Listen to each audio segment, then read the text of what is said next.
জি আসসালামু আলাইকুম প্রিয় ভিউয়ার্স, আমি কমলগঞ্জের আদমপুর ইউনিয়নের কুনাগাঁও গ্রামের পাশে এই যে হলুদ দেখতে পাচ্ছেন আপনারা সূর্যমুখীর মাঝখানে দাঁড়িয়ে আছেন আমাদের সুরুজ আলী, কৃষক সুরুজ আলী।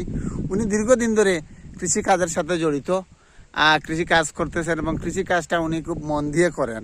কিন্তু অনেক সময় হয়তো লাভ এবং ক্ষতি দুটারই শিকার হয়েছেন উনি। লাভও হয়েছে কিন্তু ক্ষতিও হয়েছে।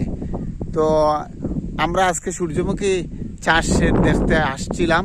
এখানে এসে তো আমি আগে জানি উনি প্রায় 8 বিঘা জমিতে সরিষা চাষ করেছিলেন। সরিষাটা প্রায় কাটা হয়ে গেছে, তারপরে আমরা কিছু সরিষা রয়ে গেছে, এই যে এখানেই সরিষা রয়ে গেছে। এখানে পাশাপাশি একটা প্রকল্পের মাধ্যমে গাজীপুর ধান গবেষণা ইনস্টিটিউটের একজন মুখ্য বৈজ্ঞানিক কর্মকর্তা জামিরুল ইসলাম কিন্তু এখানে এসেছিলেন একটা প্লট প্রদর্শনীতে। তো এখানে এসে এই সুরুজালের কাজকর্ম দেখে উনি উনাকে উৎসাহিত করেছিলেন হাইব্রিড জাতের এই যে সূর্যমুখী ফুলের, এইটা দেশি আর সাথে হাইব্রিড ফুলের আছে। এগুলা গাছগুলা বেশি লম্বা হয় না। তো আমরা সুরুজালের কাছ থেকে শুনবো সূর্যমুখী চাষ উনি কতক্ষণ জায়গা করেছেন এবং খরচ কত পড়েছে, আর উনি কি লাভবান হবেন কি না সে বিষয়ে একটু বলেন। আসসালামু আলাইকুম। আলহামদুলিল্লাহ, আমরা যে সূর্যমুখীটা চাষ করেছি, আমার এইখানে একটা প্রজেক্ট চলতেছে আমাদের ধান গবেষণা কেন্দ্র ইনস্টিটিউট গাজীপুর থেকে কিছু ধানের সরিষার একটা প্রজেক্ট চলতেছে। তো ওই অফিসার আমাকে বলেন আমি কিছু সূর্যমুখী দিমু, তুমি করো। এমন কিন্তু কৃষক আসেনি লাভ লস স্বীকার করে মানিয়া নিব, বললাম না, কেউ লস স্বীকার করতে চায় না।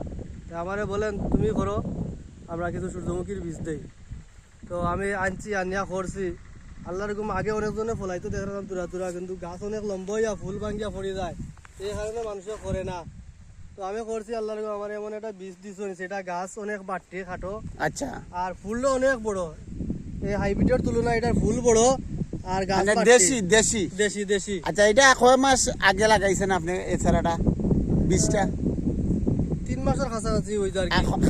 খাটবা বীজ শুরু হয়ে গেছে, কি খাটার মতো বীজ প্রস্তুতি হয়ে গেছে। আচ্ছা, এখন আপনারা তারা কিতা বলছে, মনে করেন আপনি এখানে কতটুকু জায়গা? না, 1 বিঘার মতো করছি। 1 বিঘা জমি থেকে কতটুকু তেল পাবেন এটা কোনো ধারণা? কোনোদিন করছি না, তেল হিসাবে ফলাইছি না, এবারও প্রথম ফলার পরে জানবো, এখন তো জানতে পারলাম না। তবে আশা করো আমি এটা অনেক বেশি পাইমু, সরিষা থেকে অনেক বেশি হইব। আর এই তেলটা অনেক পুষ্টিগুণ বেশি, ভালো বেশি। এই তেলে কোনো নাই, ক্ষতি নাই। আর এটা অনেক রোগেরও ওষুধ কাজ করে।